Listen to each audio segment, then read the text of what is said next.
आज झाला ना मोठा गोळ, काय गोळ झाला ते नंतर सांगतो, आधी ब्लॉग बघून घ्या. तर स्वागत आहे तुमचं आपल्या मिनी ब्लॉगमध्ये. रात्रभर फुल नाईट झोमॅटो करून आलो आणि सकाळी लवकर प्रॅक्टिस जायचं होतं, रेडी झालो, येऊन लगेच निघालो प्रॅक्टिसला. आमचं टर्फ आहे इथं, इंडोर प्रॅक्टिस करतो आम्ही. आणि आज आपल्याला डायरेक्ट पहिली बॅटिंग भेटली. म्हणलं चलो, म्हणलं आज सरलाच खुश दिसतंय, नाही तर पहिली बॅटिंग कधीच देत नाही मला. लगेच पटापट पॅडअप केलं आणि गेलो बॅटिंगला.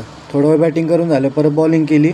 प्रॅक्टिस झालं, बसलो होतो तर बारकेल्यांची मॅच चालू, त्यांची बघितली. थोडा वेळ नंतर निघालो घरी. घरी गेल्यावर नाश्ता वगैरे केला, पाणी वगैरे भरलं आणि निघालो परत बाहेर. आज होता दसरा, दसऱ्याला म्हणलं काहीतरी नवीन वगैरे घ्यावा. मग मामाकडे गेलो होतो, मग तिकडेच मोबाईल घेतला. मोबाईल वगैरे घेतल्यावर मग शेटला म्हणलं काय रसबीस पाहा. शेट म्हणे हम गरीब है, आपल्याला घ्यायचं होतं आपल्या महिन्याला हार. मग हार वगैरे घेतला आणि शेट म्हणे आता तुम्ही मोबाईल घेतला, तुम्ही पाजा रस. मी म्हणलं पाजी तर बो, आता काय मारा आता आमचीच. रस वगैरे पिऊन झाला. मग शेटला जरा सोन्याचे चांदीचे भाव विचारायला जायचं होतं. नंतर गेलो सोन्याच्या दुकानात. मी म्हणलं आईच्या गावात. आता तर शेट म्हणले गरीब आहे, आता इकडे जरा एक सोनं चांदी घेऊन राहिले. शेट म्हणे उतना चलताय रे. सगळं आवरून झालं, घरी आलो तर इकडे आमचा तुकड पहिलवान बॉडी दाखवत होता. मी म्हणलं हा फुलपाखरू दिसायला लागला. आता इकडे अॅनिमल पिक्चर चालू होतं, पण आम्हाला आली तुझी झोप. मी म्हणलं मी घेतो झोपून, तुम्ही बसा पिक्चर बघत. आता झोप झाल्यावर खाली आलो, गाडीची पूजा वगैरे केली आणि निघालो खाऊन पिऊन माघारी.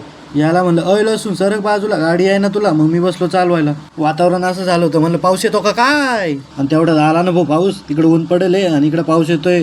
काय करावं याला. आलोत मग घरी. तुम्ही गेला लाईक फॉलो करून भेटूया नंतर नेक्स्ट व्हिडिओ मध्ये.